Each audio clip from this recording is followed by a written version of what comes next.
Kelly and I, we were visiting about the calls a little earlier and just talking in general about turkey calling, turkey hunting.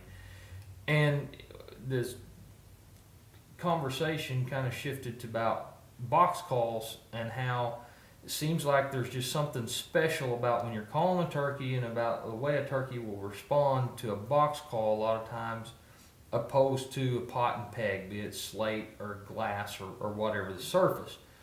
And he's like, well, why do you think that? And I was like, well, I think a lot of it is a box call inherently gives the two-note yelp that eeyaw, eeyaw, eeyaw, or I call it a dog barking yelp, yor, yor, that a turkey has, where a slate call or a glass call. This is a glass call that we've got here for an example. Just anyhow, it just a lot of times doesn't do that unless you finesse it out of it, which finessing it out of the call really isn't hard. It really isn't complicated. It's just I think a lot of people, due to their habit, they don't really understand how to do it. And to hear that, we can hear it on the box call.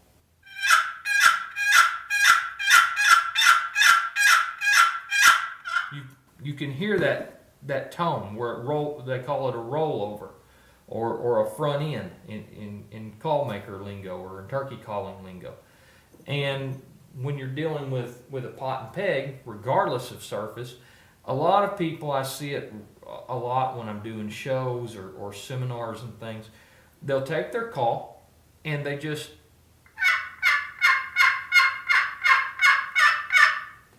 and you don't really pull that out of it. It's just it's almost just a single note without a breaking point.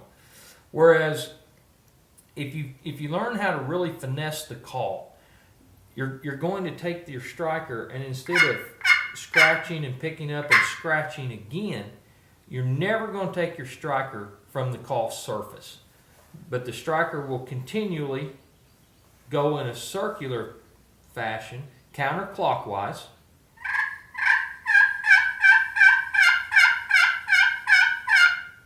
and you hear that rollover, and you hear the break in the note.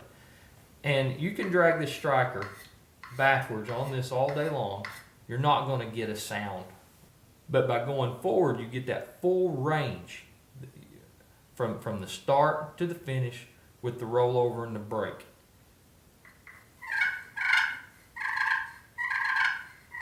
Same motion when you're purring, yelping, even cutting.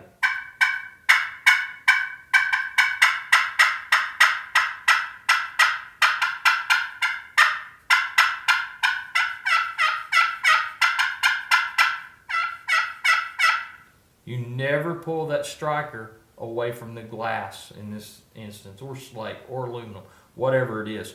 You just keep your circular motion, keep contact with it, and that's going to give you your full range. It's not hard to do that. It's not hard to finesse that call to get that from a pot and peg. I think it's just overlooked by a lot of people that that's possible. It's a real easy motion to do. It's a real easy motion to master. It's not hard. It just takes a little bit of practice. Sometimes it takes a little bit of breaking a bad habit. That's all it is.